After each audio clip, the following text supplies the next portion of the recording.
வணக்கம். தமிழ் ஃபுட் கார்னரில் இன்னைக்கு சௌச்சௌவை வச்சு நான்வெஜ் டேஸ்ட்டில் ஒரு சுவையான தொக்கு பண்ண போகிறோம்.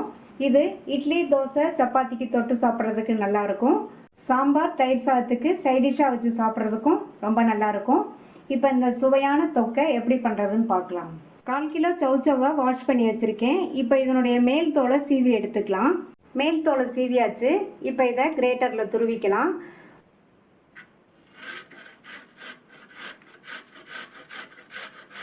துருவியாச்சு. பெரிய துருவல் உள்ள பக்கமாக பார்த்து துருவிக்கங்க, அல்லது குட்டி குட்டி பீசஸாக கட் பண்ணிக்கங்க. ஸ்டவ்வில் ஒரு பேன் போட்டு சூடு பண்ணியிருக்கேன். அதில் 1/2 டீஸ்பூன் மிளகு, 1 டீஸ்பூன் சீரகம்,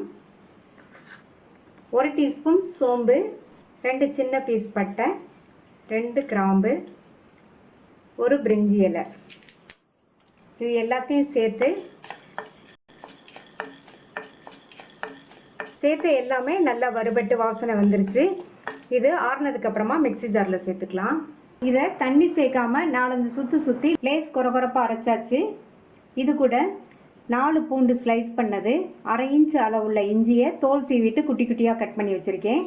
அதை சேர்த்துட்டு 2 டேபிள் ஸ்பூன் தேங்காய் துருவல், 1/4 டீஸ்பூன் மஞ்சள் தூள், 3/4 டீஸ்பூன் தனி மிளகாத்தூள் சேர்த்துருக்கேன். மிளகு, கிராம்பெல்லாம் சேர்த்துருக்கிறதுனால இந்த அளவு காரம் கரெக்டாக இருக்கும். நீங்கள் தேவைப்பட்டால் கூட கொஞ்சம் சேர்த்துக்கங்க. ஒரு மீடியம் சைஸ் தக்காளி கட் பண்ணதை சேர்த்துட்டு இதில் கொஞ்சமாக தண்ணி சேர்த்து மறுபடியும் நல்லா நைஸாக அரைச்சிக்கலாம். இந்த பேனில் 2 டேபிள் ஸ்பூன் எண்ணெய். தொக்குக்கு எண்ணெய் கொஞ்சம் அதிகமாகவே சேர்த்துக்கங்க, நல்லாயிருக்கும். இப்போ எண்ணெய் சூடாயிடுச்சு. அதில் 1/2 டீஸ்பூன் கடுகு பொரிஞ்சதும் இதில் ஒரு மீடியம் சைஸ் பெரிய வெங்காயத்தை இந்த மாதிரி கட் பண்ணி சேர்த்துக்கோங்க. இந்த வெங்காயத்தை 1 நிமிஷத்துக்கு வதக்கி விட்டுக்கலாம். வெங்காயம் வதங்கிட்டு இருக்கும்போதே கொஞ்சம் கருவேப்பிலையும் சேர்த்து வதக்கிக்கலாம். இந்த மாதிரி வெங்காயத்தை வதக்கி விட்டுட்டு அரைச்ச மசாலாவை இது கூட சேர்த்துக்கலாம். மசாலாவை சேர்த்துட்டு மீடியம் ஃப்ளேமில் வச்சு இந்த மசாலாவோட பச்சை வாசனை போக 2 நிமிஷத்துக்கு வதக்கிக்கலாம். அரைச்சி சேர்த்துருக்கிற இந்த மசாலா மட்டன் டேஸ்ட்லேயே நல்லாயிருக்கும். இப்போ நல்ல ஒரு வாசனை வந்துட்டுருக்கு. மசாலாவோட பச்சை வாசனையெல்லாம் போயிடுச்சு. நல்ல ஓரங்கள்லாம் எண்ணெய் பிரிஞ்சு வந்திருக்கு. நம்ம துருவி வச்ச இந்த சௌச்சௌவை இது கூட சேர்த்துடலாம். நல்லா இந்த மசாலாலையே 2 நிமிஷத்துக்கு நல்லா இந்த மாதிரி ஹை ஃப்ளேமில் வச்சு வதக்கி விட்டுக்கோங்க.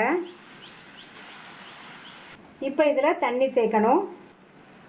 1/4 டம்ளர் தண்ணி சேர்த்துருக்கேன்.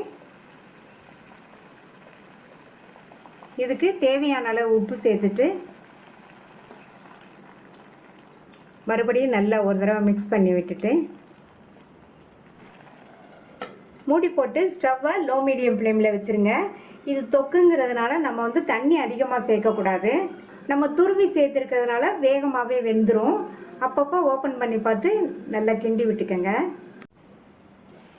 சௌச்சௌ மசாலாவோடு சேர்ந்து வெந்து தொக்கு பதத்துக்கு வந்துடுச்சு.